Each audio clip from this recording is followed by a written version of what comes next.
Bom dia. Bom dia. Bom dia para você de casa. Espero que o clima aí esteja tão agradável quanto aqui.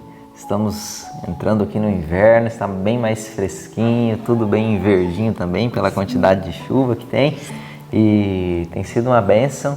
Espero que você também tenha recebido muitas bênçãos do céu. Amém. É uma grande bênção de nós estarmos aqui agora, iniciando um dia buscando ao Senhor. Bom dia. Bom dia. Então, nesse momento, nós vamos orar, pedir a presença do nosso Deus e pedir a bênção do Senhor para você também aí do outro lado. Querido Pai, nós nos entregamos em Teu altar nessa manhã, dizendo, Senhor, que pertencemos a Ti e queremos que os Teus planos e a Tua vontade para esse dia se cumpra na nossa vida. Seja com os nossos irmãos que estão ali do outro lado, que a Tua bênção, que os Teus planos se realizem na vida deles também. Em nome de Jesus, amém. Amém. E hoje é um dia de muitas atividades, né? Sim. Mas das atividades mais importantes e que a gente não deixa de fazer em nenhum dos dias é de trabalhar e orar também. Que a gente faz todos os dias. Como Jesus, né?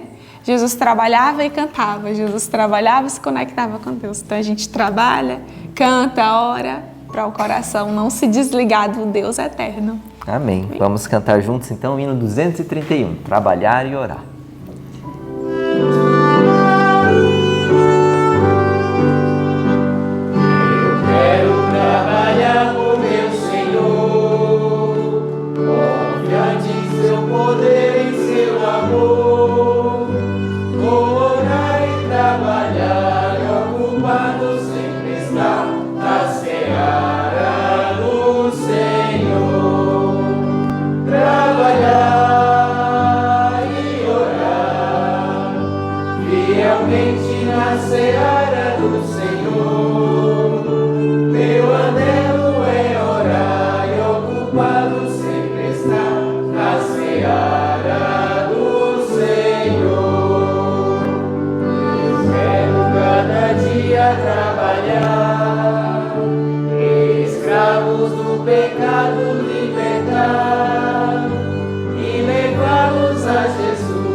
Amém! Como é gostoso louvar a Deus, né?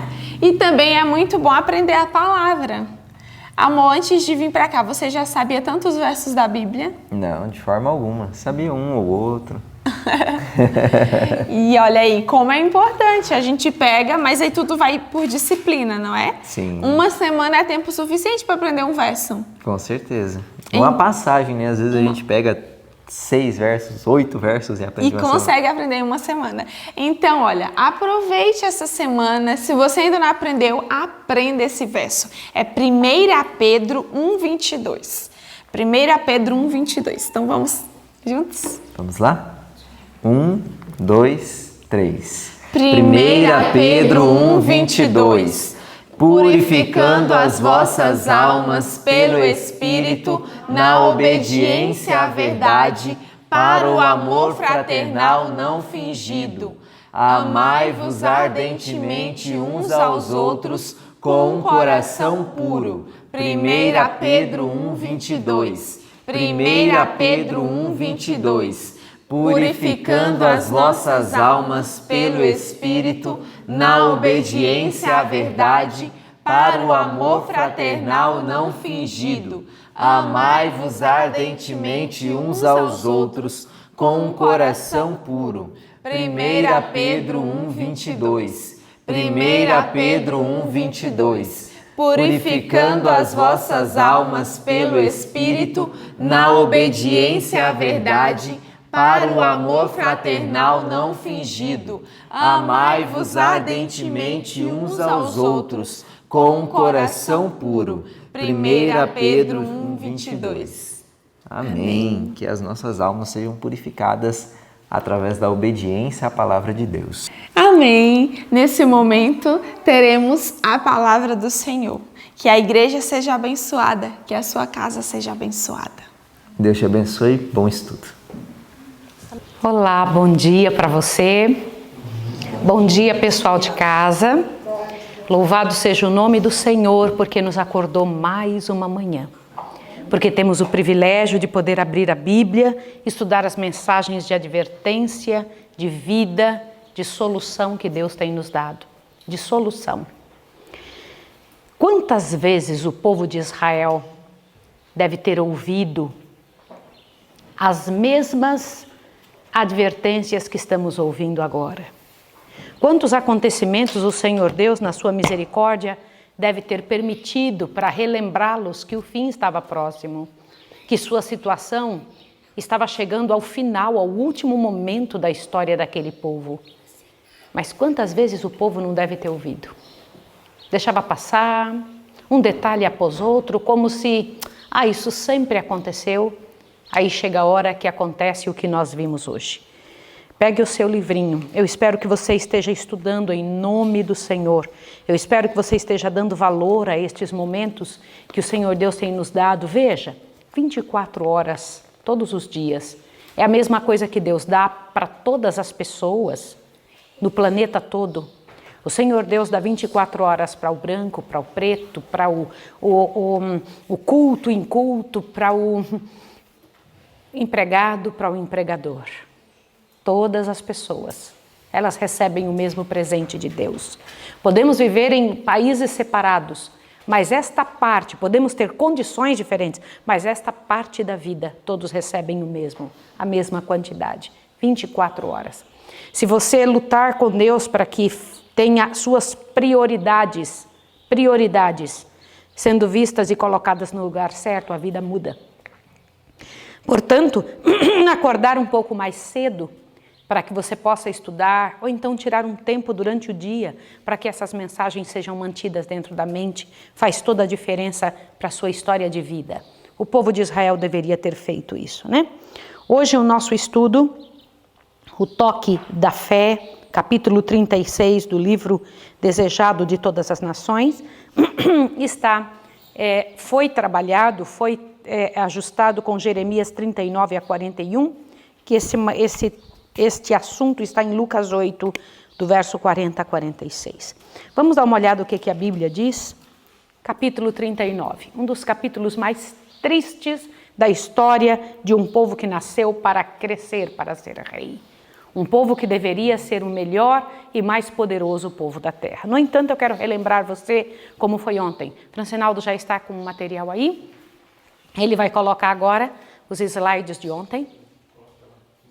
Então, antes disso, vamos dar uma olhadinha, antes de começar, capítulo 39 da Bíblia, vamos dar uma lembrada. Você se lembra que nós estudamos isso? Vinde a mim, todos vós que estáis cansados e sobrecarregados, e eu vos aliviarei. Esse é o pedido do Senhor, Deus já fez esse pedido, Deus já fez esta promessa, esse pedido de Deus está envolvido numa promessa, Ele diz, venha que eu vou te aliviar, venha que eu vou resolver o seu problema, não é?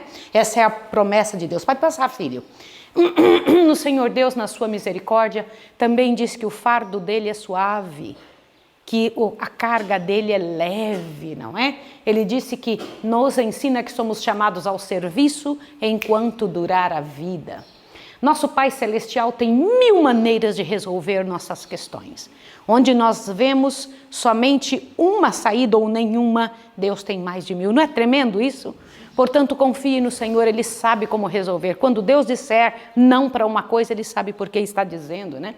Esse é um dos textos mais bonitos ali, ó. Redenção é o processo pelo qual a alma é preparada para o céu. Esse preparo implica conhecer a Cristo. Significa emancipação de ideias, hábitos e práticas adquiridas na escola do príncipe das trevas. Não existe como luz e trevas viverem juntas. O Senhor Deus disse, é preciso uma ir embora para que a outra aconteça. É assim na vida, né? Aí o Senhor Deus diz que Ele dá a paz perfeita, não como o mundo a dá, a dele, a paz verdadeira, né? Ontem nós estudamos um pouco sobre os recabitas, lembram dessa situação? Que povo interessante, né? Eles eram fiéis aos princípios. É esse o meu maior desejo, que o Senhor Deus trabalhe assim no meu coração, que os alunos da escola de profetas, que você que representa a igreja de Deus na terra, você que está nos ouvindo, tenha esse princípio de dizer, ainda que a terra, que caiam os montes, ainda que a terra se transtorne nos meios dos mares, eu não vacilarei diante do que eu propus com o Senhor. Manter a palavra é uma coisa muito séria. Nós não somos movidos por circunstâncias. Se a circunstância é assim, eu faço assim. Não, nós somos movidos por princípios. Lá estavam os recabitas vivendo dentro do princípio, não da circunstância, não é? O valor da temperança, grande valor da temperança. O Senhor Deus os usou como exemplo para Israel, né? A maneira como eles viveram era um exemplo. O Senhor Deus também nos falou ontem sobre a semente, sobre o grande semeador semeando a semente na beira do caminho. Semeador é Ele, a semente é a sua palavra, que cai em diferentes solos, que sejamos aquele solo que frutifica 100 por 1, que nem os problemas da terra consigam nos tirar daquele tremendo trabalho que Deus tem feito, grande trabalho de nos mover, de nos trabalhar, que as angústias do mundo, os espinhos, não venham nos sufocar, que os passarinhos não comam a sementinha que cair, que qualquer coisa não venha tirar da nossa mão o que Deus tem dado para ser uma árvore frutífera, grande, de grossos galhos, onde pássaros de altos voos possam se agasalhar bem. O Senhor Deus também nos ensinou sobre as mulheres que o ajudavam. Lembra que até Joana comentou ontem? Havia uma chamada Joana, né? Avante, não se esconde a luz, né? Também nós estudamos sobre esse momento. Conseguem imaginar que coisa tremenda que deve ter sido? Como é que deve ter sido isso? Uma grande tempestade, o Filho de Deus dormindo dentro do barco, né? Diz que o barco era açoitado para todos os lados e então Jesus se levanta e ele ordena. Eu gosto muito de prestar atenção nas palavras que são usadas. Ordena os ventos e a chuva que pare. Olha que coisa tremenda, mas quem é esse? Que até os elementos da natureza ele dá ordem. Este é o nosso irmão mais velho, o representante de nossa raça no céu, aquele que nos está ligado por laços eternos, o redentor de nossa vida, não é? E quando ele chega lá do outro lado, lá vai ele de manhã cedinho, chegando ali no espaço onde ele encontrou os endemoniados de Gadara. Lembra disso? Nos Gerasenos, lá estava Jesus, tendo um momento tão terrível, um momento tão sério. Irmãos, eu quero só dar uma relembradinha no material de ontem, para que você possa compreender a seriedade deste momento da dor, do sofrimento de ser morada de demônios, né? Ser espaço onde Satanás e seus anjos habitam. Que triste, que coisa mais miserável, né? Não era para ser assim. Agora, estas pessoas que estavam criando porcos, poderiam criar porcos? Poderiam? Por que é Jerusalém que você ouve e não muda? Por que você sabe o que é errado e não tira isso da sua vida, Jerusalém? Por quê? Porque o Senhor Deus tem tantas mensagens, uma após outra, está mais do que provado que o mal não presta. Por que continuar nele? Fala, não, é por causa da natureza miserável que nós temos. Mas a natureza humana, ela pode ser transformada pelo poder do Senhor, se nós nos aproximarmos a Deus. Quanto mais oração, mais poder. Estamos diante de um momento tão sério da história da Terra. Não precisava ter passado por essa situação, essa vergonha, né, de pessoas estarem endemoniadas por ações delas mesmas. Aliás, toda vez que alguém está endemoniado é por causa de alguma ação que ela permitiu que Satanás fizesse, né? Os que haviam sido instrumentos do príncipe das trevas, porém, o Senhor Deus transforma em instrumentos da luz, né? Instrumentos do Filho de Deus. Esse deve ter sido um momento não só terrível por os discípulos terem corrido, todos eles saíram correndo. Jesus ficou sozinho com a mesma perfeita paz que ele estava no momento anterior. Mesma paz. Que coisa tremenda, Jesus não tinha esses açoites de temperamento, mudança de temperamento, mesma paz, lá estava ele. Senhor, como eu quero isso para a minha vida, eu quero isso para o meu comportamento, né? Hoje nós vamos ver então a grande Babilônia. Irmãos, o Iraque hoje, o que a gente sabe do Iraque foi a Babilônia, vocês sabem disso? A Babilônia antiga é o que é o Iraque hoje. Vocês viram a grande tentativa que houve de acabar com o Iraque? Ali estavam os últimos resquícios, né? Ainda tem alguma coisinha do que foi a grande Babilônia, o reino de Nabucodonosor. O povo de Israel, que nasceu para ser o maior povo da terra, lá estava agora sendo preso, né? Sendo levado. Que imagine a cena, imagine o sofrimento, imagine a angústia deste momento, que angústia um povo deve ter passado, não só por ter sido preso, mas principalmente por saber que foram presos por causa de seus próprios pecados. Um povo que nasceu para ser a luz do mundo, para ser a cabeça e não a cauda, para ter um comportamento e um posicionamento diante do mundo que fossem testemunhas do Senhor, agora tornando-se espetáculo dantesco diante do Senhor Deus do universo. Que triste. Infelizmente, toda vez que damos ouvidos a alguma coisa que Deus diz não, este é o fim do povo. Agora imagine, a última coisa que Zedequias viu foi o quê? Antes de perder os olhos. A morte de quem? De seus filhos. Vocês podem imaginar isso? A última coisa que o homem viu.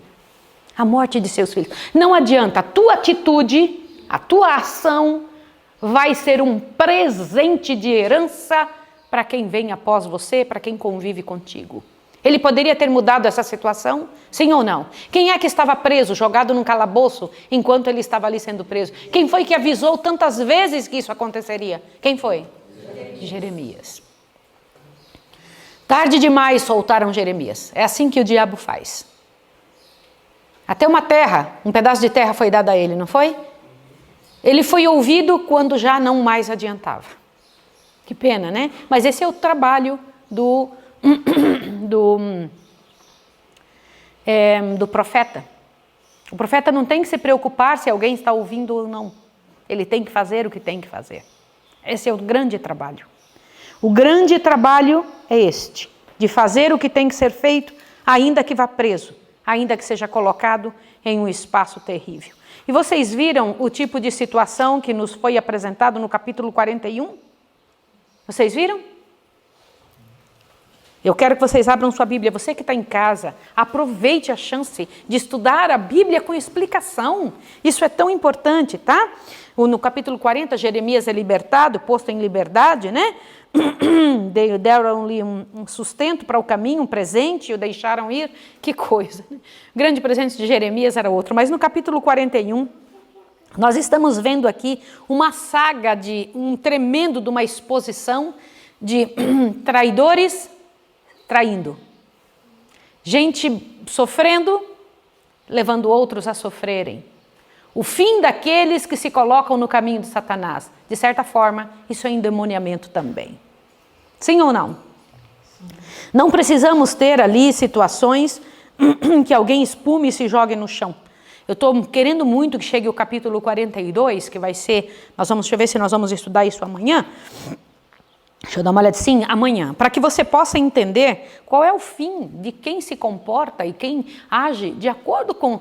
Não existe outra saída. De acordo com Satanás, seu final sempre será de tristeza e de miséria. Ao encontrar-se com Jesus, é sempre benefício e tranquilidade. O que é encontro com Jesus? O que é isso? Pare para pensar, o que é um encontro com o Senhor? Jesus está saindo, então, voltando de Gergesá. Não foi isso? Capítulo 36. Vamos entender o que foi que aconteceu. É a costa ocidental. Jesus encontrou então uma multidão para o receber e saudaram-no com alegria. Peraí, Jesus vivia sempre rodeado de uma multidão? Sim ou não? Então vamos ver aqui um contraste interessante. Jesus está saindo de Gerges, caminhando, não foi isso? Era ou não era? E a multidão o recebeu com alegria. E Jesus sabia como lidar com muita gente. Essa é uma outra coisa importante para um missionário. O maior missionário que já teve na terra foi Jesus. O pai só tinha um filho e o transformou em um missionário. Não foi isso?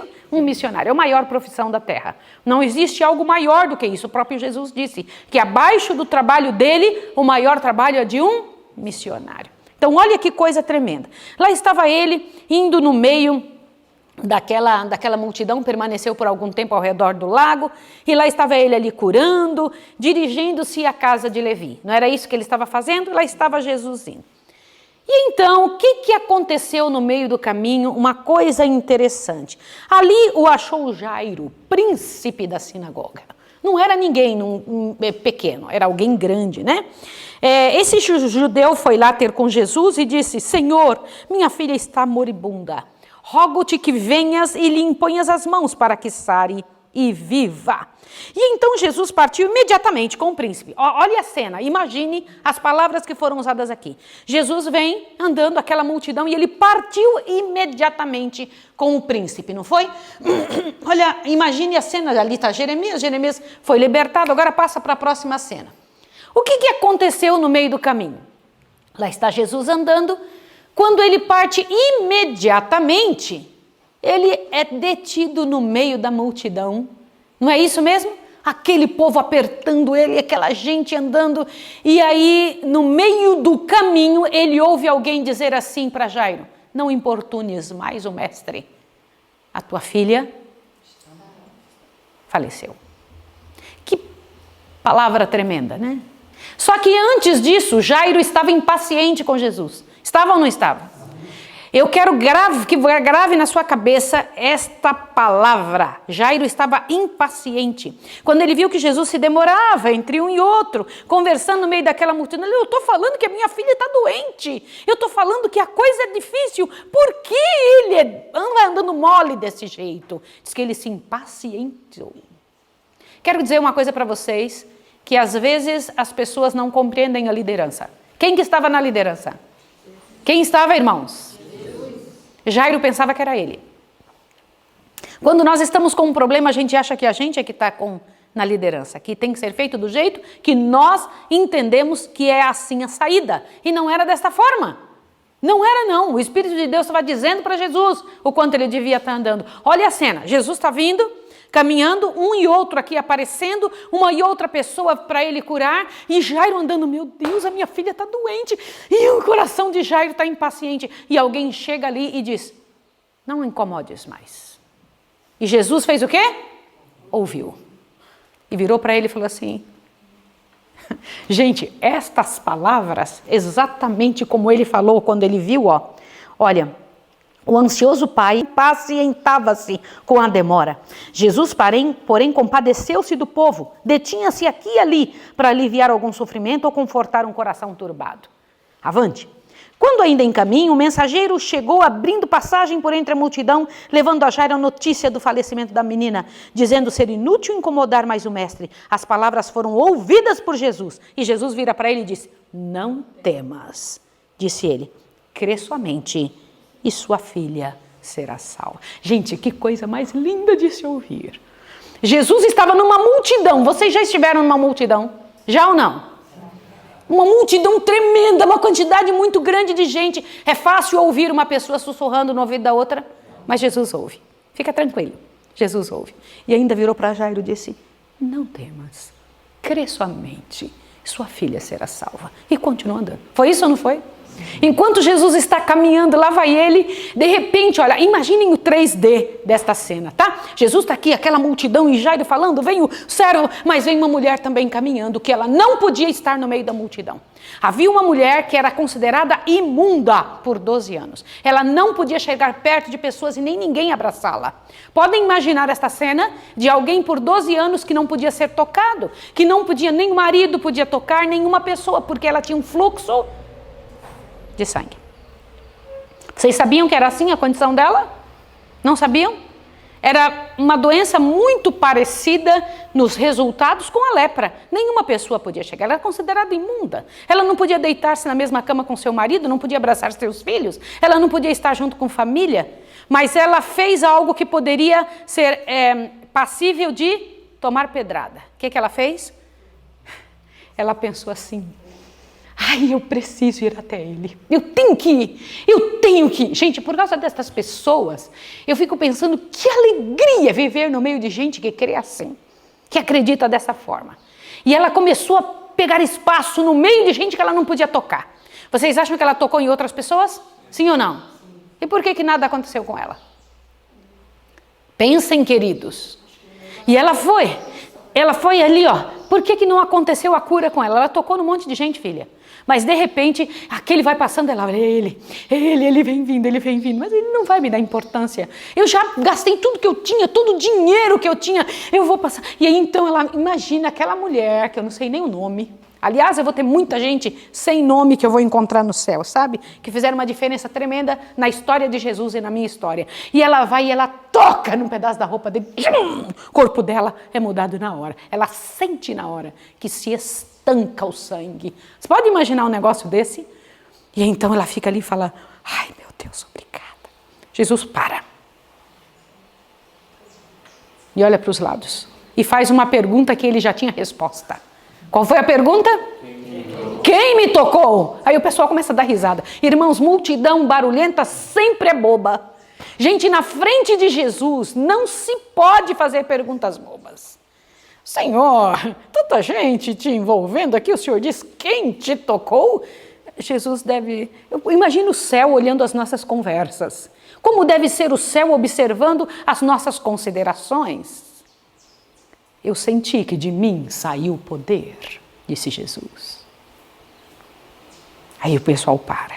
E ela então nessa hora fala, puxa vida, irmãos, como eu queria ter tempo para falar o que é isso, de mim saiu o poder. O que é isso? O que é isso, de mim saiu o poder? Irmãos, o poder não estava no amuleto que era a roupa dele, não pense isso não. Tá bem? Não é que essa coisa que existe por aí, essa maluquice, essa superstição que é da roupa de Jesus, um pedaço da cruz, um pedaço que disso tem poder. Não tem poder, nada disso. Não tem. Foi a fé daquela mulher que ao chegar em Jesus, Jesus percebeu na hora. A fé do Senhor encontrou-se com a fé daquela mulher. O poder de Jesus entrou em contato com a necessidade dela. E aquela mulher ficou boa na hora. E ela viu que não tinha como escondê-la. E aliás, eu posso dizer uma coisa para vocês? Na verdade, tinha como esconder sim. Quem é que ia saber disso? Mas ela era honesta. É outro detalhe da cura. Honestidade. E ela falou, fui eu. Ela já sabia o que podia receber se alguém dissesse, você teve coragem. Você pensa que ela não era uma pessoa conhecida? Ela tinha gastado todo o dinheiro com os médicos dali, as pessoas sabiam que aquela mulher era uma mulher proscrita. Fui eu, Senhor. Não é interessante a honestidade? A honestidade é uma coisa linda, não é? Sim ou não? E por ser honesta também foi um dos veículos da cura? Foi um dos veículos da cura, senhores? Foi. Imagina a cena. Aí o Senhor Deus disse, vai, a tua fé te salvou. Vai em paz, disse para ela. Que coisa boa, Senhor, diga isso para nós queremos isso. E aí ele vai andando, não vai?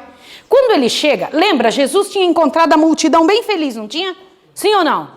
Tinha ou não tinha? Ele tinha encontrado a multidão no início, quando ele sai de Gérgesa, feliz, ele estava contente. Agora ele vai chegando na casa de Jairo e fica chateado com a multidão. Por que Jesus fica feliz antes e fica triste agora? Olha o que diz aqui, ó. A presença da multidão e o tumulto feriram o Espírito de Jesus. Por quê? Por causa da atitude deste povo. A nossa atitude determina como é que aquilo chega ali. Por que a multidão estava com um problema? O pessoal ao redor ali, vocês sabem que naquela época havia um grupo chamado as carpideiras. Quantos de vocês já ouviram falar disso? Carpideiras eram mulheres contratadas e pagas para chorar. Que coisa terrível, não é? Quando alguém morria, elas iam até lá e ficavam chorando, chorando. Aliás, eu ainda conheci um grupo assim de carpideiras.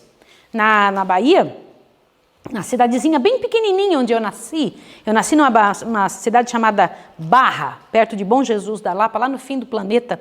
Foi essa cidadezinha onde eu nasci. Na verdade, eu nunca vivi lá, mas eu nasci ali. Então, quando uma pessoa morria, mulheres vinham muito de longe para chorar com a família. Elas passavam a noite toda chorando. Tinha gente que esperava só alguém morrer para exercer o seu trabalho. Elas gostavam disso. E lá estava aquela multidão ali. E aí Jesus faz o quê? Ele diz assim, a menina não está morta. Ele diz o quê? Dorme. Mas eu vou acordá-la. Agora te assuste. O pessoal riu dele.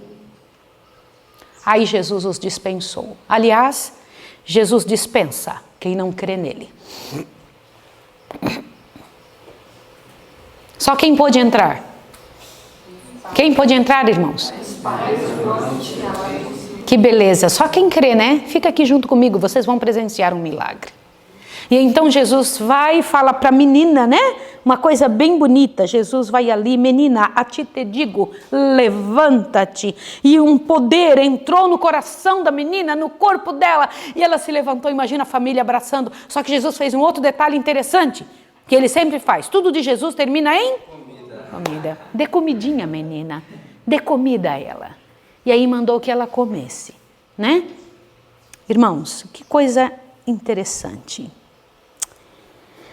Eu quando penso nas coisas do Senhor, eu fico pensando, meu Deus, quanto tempo, quantos detalhes, quanto cuidado o Senhor Deus teve para deixar estas mensagens escritas para nós, descritas para nós. A mesma virtude que entrou no corpo da mulher com fluxo de sangue, havia entrado no corpo daquela menina morta. Morta para essa vida. Mas Jesus só a despertou porque ela era uma menina salva. É isso mesmo que você está ouvindo. Quando aquela menina recebeu de Deus virtude para levantar-se daquele leito de morte, ela estava recebendo antecipadamente o que vamos receber, os que morreram em Cristo, quando Jesus voltar.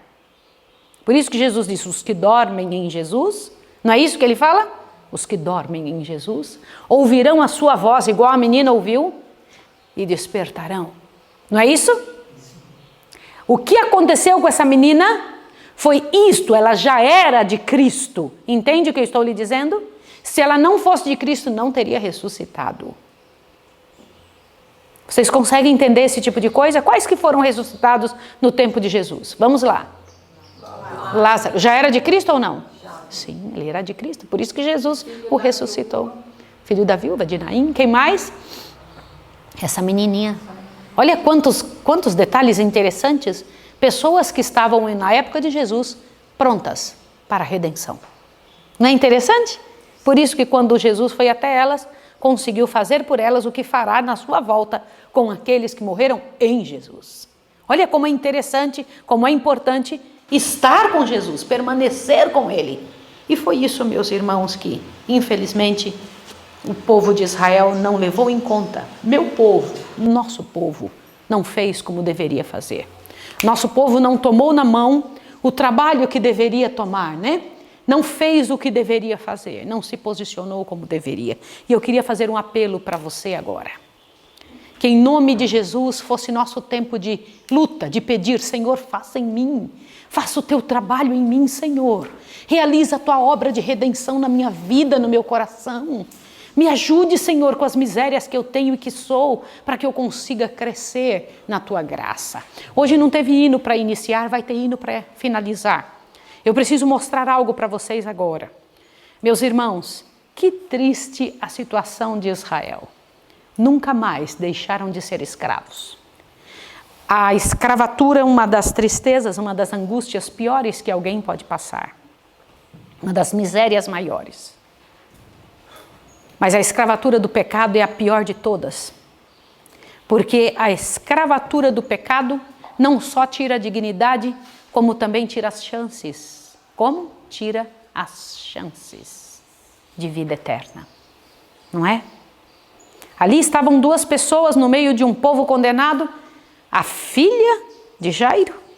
Olha que coisa interessante. E aquela mulher com fluxo de sangue. que não eram escravos do pecado, eram servos de Jesus. Esse é o grande pedido. Pode colocar, Francinaldo. Eu queria que agora você pensasse na letra desse hino, que você tivesse a chance de poder cantar esse hino e pensar na beleza deste momento. Lamento de Israel. Lamento. Lamento de Israel. Pode colocar, filho, não tem problema. Pense nisso aqui. Esse é o mar de Tiberíades, tá? Esse coisa no meio vai ficar aí, ó? Não, né? Vai sair. Ah, ok. Olha lá. Presta atenção nisso. Esse é um pedacinho de lá do lugar, tá? Para que você possa observar junto.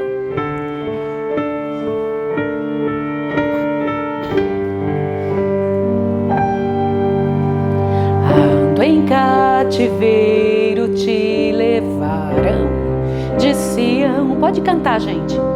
E os teus sacerdotes prantearam de aflição. Foi como morrer de vergonha e dor. Caminhava triste o povo forte do Senhor a Jerusalém, porque deixaste de adorar o Deus vivo em quem tantas batalhas te ajudou. Chora Israel num lamento só, talvez Deus se lembre do destino de Jacó. Chora Israel, Babilônia não é teu lugar. Clama ao teu Deus, Ele te ouvirá. Do inimigo te libertará. Chora Israel, Babilônia não é teu lugar. Clama ao teu Deus, Ele te ouvirá. Do inimigo te libertará. Ah, Jerusalém, porque deixastes de adorar o Deus vivo em tantas batalhas te ajudou. Chora Israel num lamento só, talvez Deus se lembre do bichinho de Jacó. Chora Israel, Babilônia não é teu lugar. Clama ao teu Deus, Ele te ouvirá. Do inimigo te libertará. Chora Israel, Babilônia não é teu lugar. Clama ao teu Deus, Ele te ouvirá. Do inimigo te libertará. Deixa eu dizer uma coisa para você. Nenhuma pessoa, nem mesmo Caim ou Satanás e seus anjos, precisavam ter perdido a salvação. Ninguém. Há poder no Deus eterno para nos salvar, para cuidar de nós, para nos retirar de onde estamos e nos trazer para onde deveríamos estar. Fomos levantados como povo santo do Senhor, como povo salvo do Deus eterno. É a nossa chance agora. Ore pela tua casa, clame pela tua casa, vá em direção ao Senhor.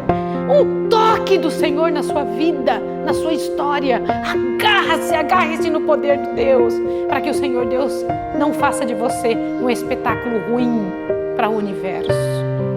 É a hora agora de você ser levantado como um troféu diante do Senhor. Eu vou me ajoelhar com você, com a sua casa, com a sua história, pedindo a Deus que na misericórdia dele faça no nosso Israel, na nossa igreja, neste povo, a bênção, a grande bênção que ele pretende e que vai fazer com quem permitir. Vamos orar.